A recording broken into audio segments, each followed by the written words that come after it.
I'm your host Pensyfan19 and welcome to the February 2021 Pensyfan Periodical.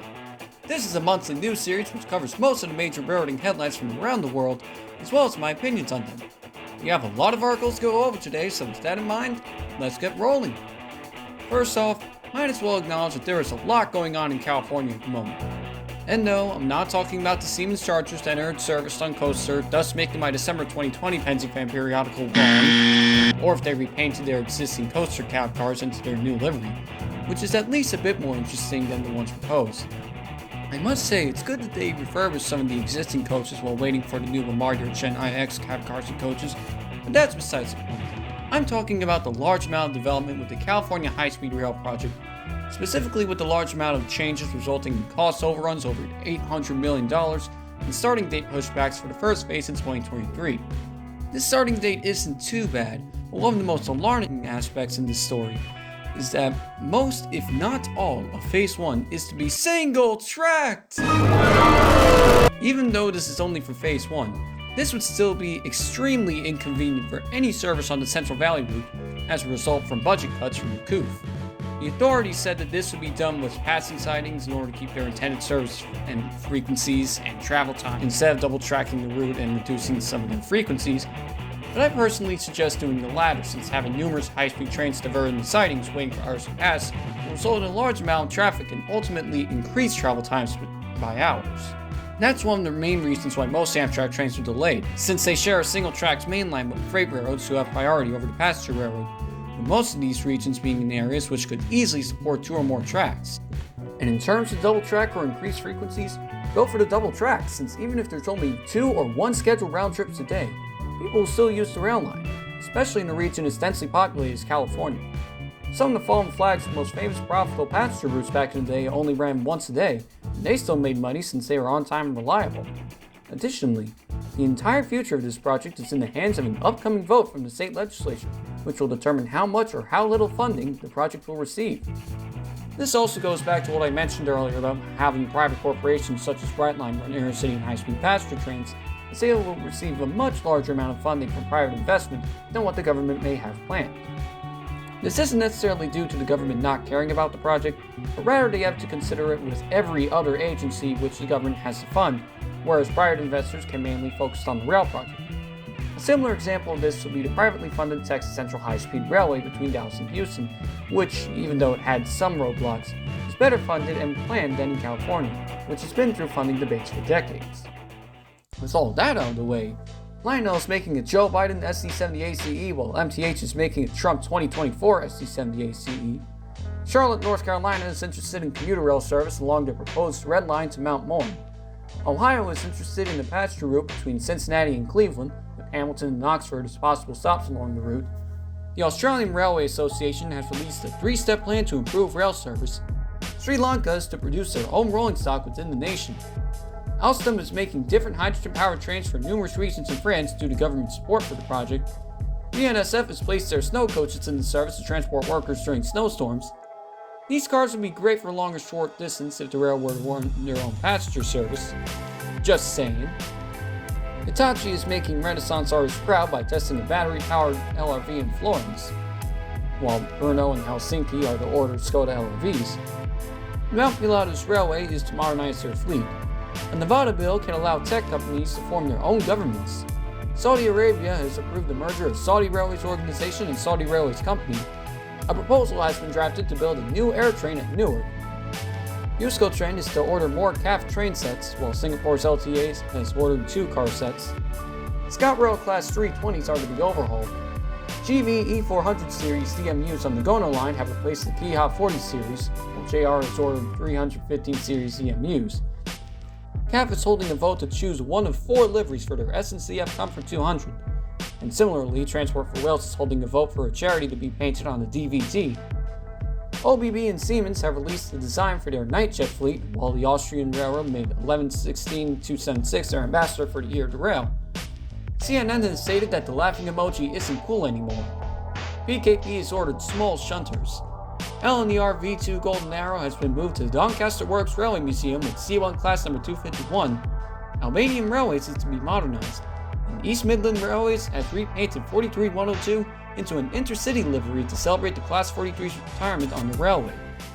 Speaking of which, here's some interesting news. MTH has made a historically inaccurate but interesting LIRR RS3 with what appears to be a combination of the World's Fair era of the 1960s with the blue and yellow of the 1970s. Belgium is likely to fully electrify their entire rail network. RTD has stated that their B-line extension starting date of 2042 is not legitimate and is reconsidering legal options for the line. An entrepreneur has proposed a bus light rail hybrid system, which is basically a larger rail bus. Rail Operations has purchased ex-Heathrow Express Class 360 EMUs for freight service. Opa Rail has converted ex-Union Pacific GEC36s to run on LNG. GECX5989, one of the last remaining EMD F45s, has been bought by Union Pacific for maintenance service. Zone Green has developed a sun-powered derailleur. Beacon Rail has tested a very long battery-powered shunter, while Zarman is also going to test a long battery-powered shunter. And Metro has purchased battery-powered shunters as well. I say they'll go with the Progress Rail shunter that Pacific Harbor just bought. Also, why do most of these battery-powered locomotives look so weird? At least they're saving on emissions, and they're shunters. It doesn't really matter what they look like, it matters more if they run well. Meanwhile, Indian Railways is to offer service at Switzerland. Oh wait, never mind. They meant Switzerland as a town, not the country. My bad. Anyways, Costa Rica is considering restoring rail service from San Jose to Punta Neras. Coca-Cola has chosen DB Cargo for their long-distance transports, while the railroad is to test an autonomous cleaning machine. CSX has been spotted with 5 cars from Ashland, Virginia. The MTA has enlisted Jerry Seinfeld with a few other celebrities to advertise mask use while triggering the cologne industry. Reddit played an advertisement during the Super Bowl. Germany is considering using autonomous rail cars for their branch lines. Peterborough has planted 5,000 trees. Russian Railways and Maersk is to transport sportswear from Japan to the UK. The Michigan company is considering using empty auto racks to move containers. The Niner Shushin has ordered awesome high-capacity EMU. Hold on one second. Can someone zoom in on that picture? Well, well, well. Double-decker on each end but single level throughout the rest of the train. This is a very interesting half-and-half design, in a somewhat similar fashion to the JR251 series, the SJY3, and debatably the LIRR MP70. But on a sad note, Grand Union's London Paddington to Cardiff Central open access service has been rejected by the Office of Rail and Road, which means we won't be seeing any service from this railway with its fantastic liveries and Class 91s anytime soon. Metro North will be abandoning the Beacon line, which was slightly used for freight by the commuter railroad and was originally part of the Maybrook line. The Delhi, Colorado wigwag on the BNSF Raton subdivision has been replaced by modern crossings. This Santa Fe wigwag is the last of its kind on all of Amtrak, as well as the famous Railfan destination in Colorado and the state's last wigwag. At least BNSF stated that it will be donated, likely to the Colorado Rail Museum in Golden, Colorado. Lastly, the TTC has decided to abandon the unique Scarborough RT line, also known as Line 3. This 4-mile line from Kennedy to McCowan opened in 1985 and has used S-Series automated rail cars and will now have nowhere to run upon the line's closure in 2023. This line is planned to be replaced by the Line 2 subway extension, but this is not planned to open until 2030. Now here's a follow-up news section for articles covering stories from previous episodes. As a follow-up to the first article to appear on the Pensyfan Periodical, HS2's Phase 2A crew has been approved. Rock Island has repainted GP15 number 1106 into their revived Rock Island livery, thus being the third locomotive on the railroad to be repainted and the first GP15 there to be repainted. 3 locomotives from the New York and Greenwood Lake have been preserved. MTH has sold their HO gauge models to scale trains. Orion is to start service in April of this year. Genesee, Wyoming is to operate Pan Am Southern, the former Boston and Maine main line between Iron and Albany, which was shared by Pan Am and Norfolk Southern. Amtrak's second Chicago to Twin Cities train is included in Minnesota's funding proposal, while Congress is also calling on Amtrak to restore their LD services to daily, instead of forgetting about them at tri-weekly. And Stadler has released a virtual tour of their delayed Golden Pass rail cars. Let's check them out, shall we? Hello everyone and welcome to Pensyfan 19 Gaming. Today we'll be looking inside the Stadler Golden Pass. Before we go in, let's look at the surrounding area. We have some nice shrubs and the end line over there. The station looks good, even though the buildings aren't colored. Anyways, let's go to the next one. We have an open door along with the logos. That glass roof looks great. Alright, let's go inside. Already looking great, seats look comfy, the headrests look good, we have luggage racks here. Here's a cab view from the train. It's a bit of a blurry view.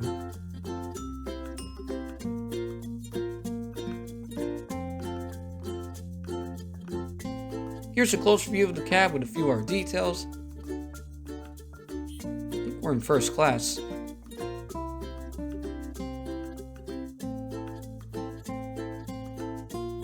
Here's another coach with great views.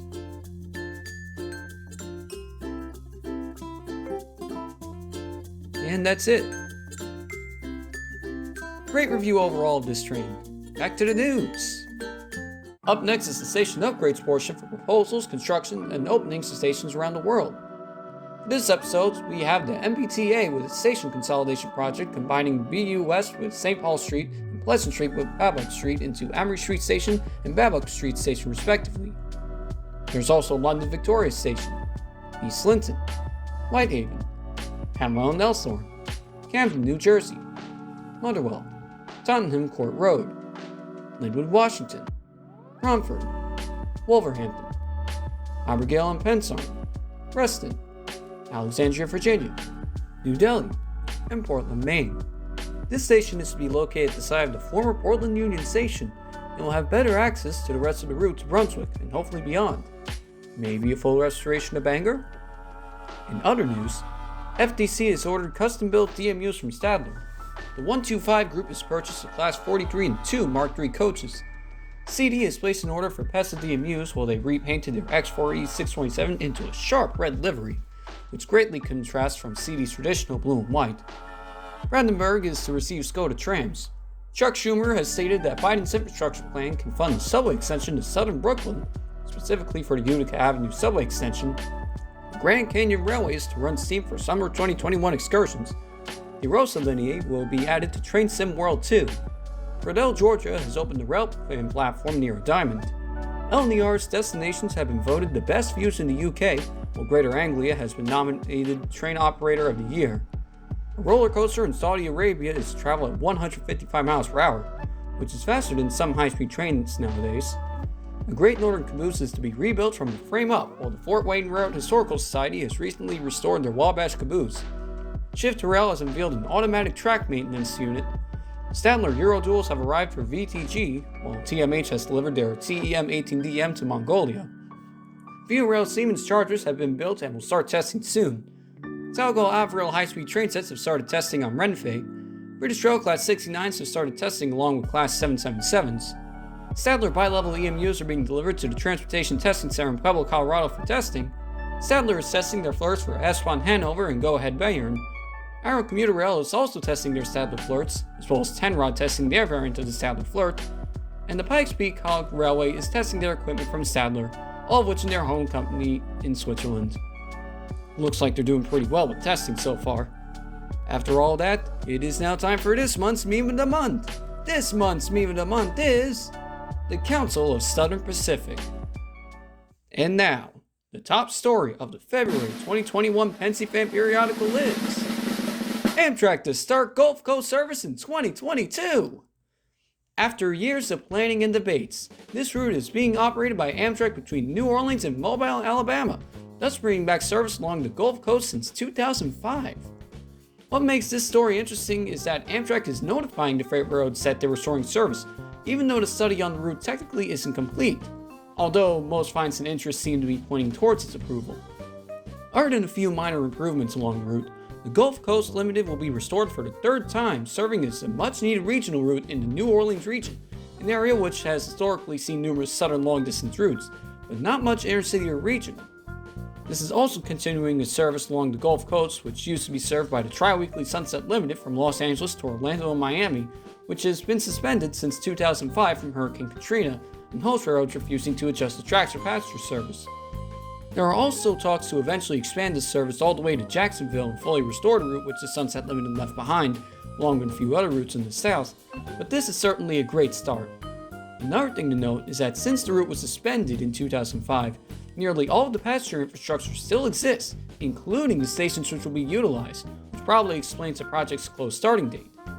Even if some of these stations are relatively small, as mobile is only a side platform at the moment, something small is better than nothing at all, as a new station can be developed at the side of the former mobile station at a later date, similar to Norfolk's Amtrak station initially having a side platform until a station house was built 1 year later. Just please put some effort into the final design of the station and have it look pretty good instead of leaving it at a platform in an am shack, but I don't think redesigning the mobile station will be too much of a problem. This is the first step in a series of regional route projects in the US which will bring about improved passenger service in underutilized areas, and if there's some way they could utilize some sort of connection at the Gulf Mobile and Ohio Terminal and Mobile for northbound passenger service, that would be great, but only time will tell. Thank you everyone for watching this month's episode of the Pensyfan Periodical. There have been a lot of rail news headlines for the month, and it will be very interesting to see what the future has in store for all of these articles. Thank you again for watching. Credit for all the photos used go to their original photographers. Don't forget to like the video and subscribe. Have a good day.